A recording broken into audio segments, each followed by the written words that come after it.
Hello, कैसे हैं आप सब।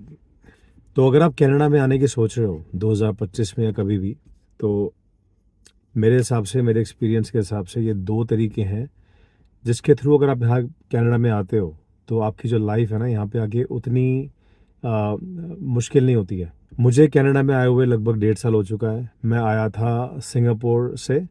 सिंगापुर में 15 साल रहने के बाद एज अ पीआर। तो वहाँ पे रहते हुए मैंने पीआर अप्लाई किया कनाडा का, हमको मिल गई पूरी फैमिली को। और मैं फिर कनाडा हम लोग आ गए। कनाडा में हम लोग आए थे अप्रैल 2023 में। और अभी लगभग 1.5 साल हो चुका है हम लोगों को यहाँ पे रहते हुए। इन 1.5 सालों में यहाँ पे मैं बहुत लोगों से मिला, बहुत मत्था पीटा अपना यहाँ पे। और काफ़ी स्ट्रगल भी सहे।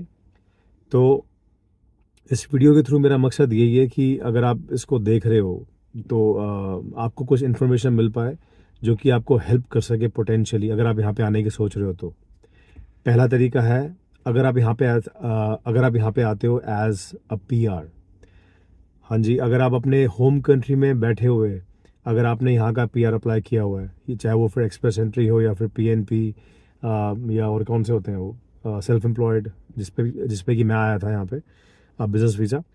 अगर आप अपने होम कंट्री में पीआर अप्लाई करते हो कनाडा का और आपको पीआर मिल जाती है और आप यहाँ पे एज अ पीआर लैंड करते हो, तो यहाँ पे आने के बाद आपके जो आपकी जो जो स्ट्रगल्स है ना वो काफ़ी रिलेटिवली कम हो जाती हैं। क्योंकि देखो, एंड में सबको पीआर चाहिए। यहाँ पे जो वर्क परमिट पे भी आता है या फिर जो स्टूडेंट वीज़ा पे भी आता है, सबका एंड में जो गोल है वो है टू गेट द पीआर। और आप पीआर बन के ही यहाँ पे आए हो, तो वो सारा का सारा जो कंपटीशन है, जो सारा जो स्ट्रगल है, वो आपने ऑलरेडी एलिमिनेट कर दिया है। ठीक है। हालांकि पीआर बन के आने के बावजूद यहाँ पे जो पहली जॉब मिलना है वो अपने आप में चैलेंज होता है। मैंने भी फेस किया था वो। तो वो कभी उसके बारे में कभी और बात करेंगे। तो पहला तरीका है, अगर आप यहाँ पे एज अ पीआर आते हो कनाडा में। और जो दूसरा तरीका है वो है, अगर आप यहाँ पे आते हो कंपनी ट्रांसफ़र पे। आप अपनी होम कंट्री में ऑलरेडी जॉब कर रहे हो, आपने आपकी कंपनी ने यहाँ पे आपको ट्रांसफ़र पे भेजा है या फिर आपने उनसे उनसे रिक्वेस्ट करी है, तो यहाँ पे आके रहना बहुत आसान हो जाता है। क्योंकि आपकी जो सैलरी है वो नहीं रुकती है। यहाँ पे लैंड करने के बाद सबसे बड़ी जो स्ट्रगल है वो है यहाँ का खर्चा निकालना। सेविंग्स लेके आते हो, लेकिन कितने दिन चला लोगे सेविंग्स को भी यार। ठीक है। तो यहाँ पे अगर आप कंपनी ट्रांसफ़र पे आते हो तो आपकी जो सैलरी है वो चालू है। ठीक है। लैंड करते के साथ ही आपको अपना काम करते रहना, आपको सैलरी मिलती रहेगी। और जब आपकी एलिजिबिलिटी होती है तो आप पीआर अप्लाई कर दो। तो ऐसे मैं 2-3 फैमिली से मैं मिला हूँ जो कि यहाँ पे कंपनी के वीज़ा, कंपनी ट्रांसफ़र पे आए थे। And they were very chilled out. बड़े खुश रहते थे वो लोग, एंजॉय करते हैं सब कुछ। ठीक है। इन दो तरीकों के अलावा अगर यहाँ पे आप आते हो एज अ टूरिस्ट और आपका गोल है कि यहाँ पे आके मैं अपना कुछ जुगाड़ कर लूँगा या कर लूँगी एजेंट्स के थ्रू, एलएमआई खरीद के, वर्क परमिट खरीद के, तो लेट मी टेल यू, अपना अच्छी तरह होमवर्क करके आना। क्योंकि मेरी आंखों के सामने मैं ऐसे 3 फैमिलीज को जानता हूँ जो कि ऐसे ही करके यहाँ पे आए थे और उनके लाखों रुपए अभी तक बर्बाद हो चुके हैं और अभी तक कुछ आउटकम ही नहीं आया है। कभी उनको कैलगरी भेज देते हैं, कभी एडमिंटन भेज देते हैं कि वहाँ चले जाओ, वहाँ पे चांसेस ज़्यादा हैं।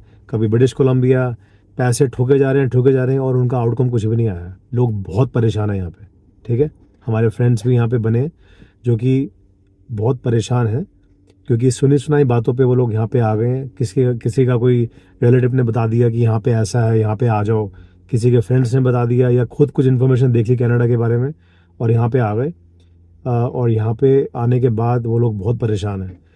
तो प्लीज़ आपसे हाथ जोड़कर विनती है कि अगर आप यहाँ पे आना चाहते हो तो अपना होमवर्क करके आना। क्योंकि लाइफ इधर कनाडा में आज की डेट में आसान नहीं है, बहुत स्ट्रगल्स हैं। ठीक है। बट जैसे कि मैंने आपको बोला कि अगर आप यहाँ पे इन दो तरीकों के थ्रू आते हो, एज अ पीआर या फिर कंपनी ट्रांसफ़र पे, तो लाइफ में स्ट्रगल तो है फिर भी, लेकिन उतना नहीं है। ठीक है।